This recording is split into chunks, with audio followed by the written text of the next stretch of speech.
Hey ET fans, it's Monk here. Welcome to the first Lakeside Chat with Monk. And the lighting's not really good there, so you're just gonna have to take my word for it. Actually, I'll show you here. There is the lake. It's actually not really a lake. It's gorgeous. It's a Little Rock Pond. So it's a pond. I don't know what the criteria is, but there you go. So I want to kind of give you an update what's going on here in Vermont, where I think we're greater than halfway through the state. We're somewhere north of Manchester Center, which is a beautiful little town, and south of Rutland. Went over Stratton Mountain, Bromley Mountain, and we've got Killington up ahead in the distance. This morning, the headline for this morning, I was going downhill, and there was a couple coming uphill, and I'm looking at the woman, and I did not think this could happen twice, but I thought it appears that she's not wearing a top at all. And I thought, well, maybe it's like a t-shirt. Your mind's kind of working fast here. You're just so unexpected. Like, no, pretty much naked at the top. And I thought, well, maybe it's just a topless thing, but can't help taking in the whole picture. Oh no, it's the full enchilada. She was the full Monty. And then the guy behind her, well, you know, he wasn't gonna let her do that alone. So no mistaking what was going on there. So I just went, hi, you know. So anyway, it was the talk of the trail about, do you see the two naked hikers? Do you see the two naked hikers? And I was pretty sad this morning because whenever I go into town, I bring town food out with me to have that night or for lunch or for dinner when I'm camping again. And I had this incredible sandwich, 9-grain bread, you know, with turkey and apple and Vermont cheddar cheese. And I left it in my hotel room. And I was like perseverating, maybe obsessing a little bit about it. And I don't usually think about food in the trail. It's just fuel to me, but I was pretty upset. But then sure, I met this woman, Bridget, just really cute and sweet, and her name, her trail name's Energy.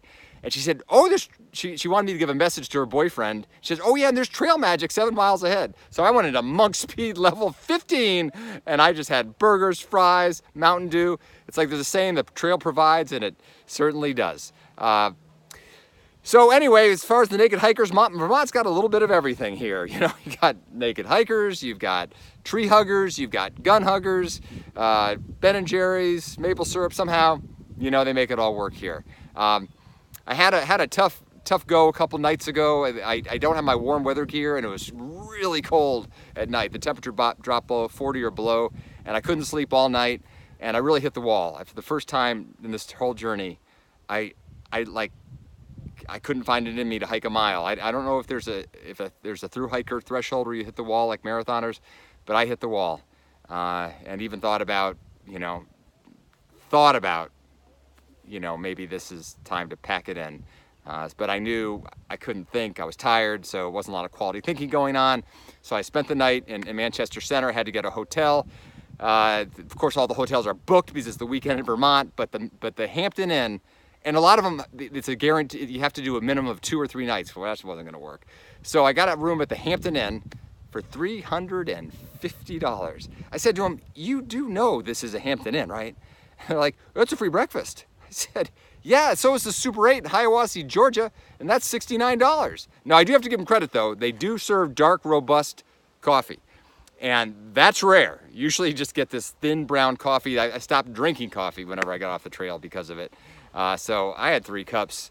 So basically I spent $280 for a cup of coffee. What the heck? Anyhow, I needed to recharge, get a good night's sleep, and I had to jack myself up. So Monk jacked himself up, said, "Look, Monk, get over it. You got people counting on you, and you got to see this through." So what a difference a day makes. I feel good today. I feel strong. A lot of things happen. My trail manager, this beautiful, incredible woman, again, looks awful lot like my wife, is going to come see me in 2 weeks.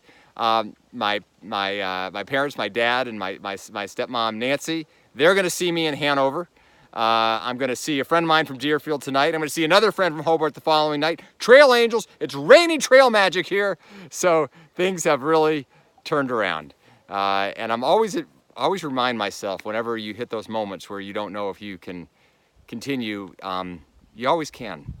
And it goes back to Winston Churchill's never, ever, ever, ever give up. A lot of evers there because he wanted to put a lot of emphasis on it. Or Admiral McRaven, he had a great graduation speech at the University of Texas where he said, "Never ring the bell." And that's where SEALs, they can ring the bell to opt out or drop on request, and to never ring the bell. And then the infantry, we had an expression that no matter what happens to Charlie Mike, which is the C and the M, to carry on with the mission. And so no matter what, we're going to carry on with the mission. So it was a tough moment there, but we are inspired. Monk's got his mojo back. We're got the lake.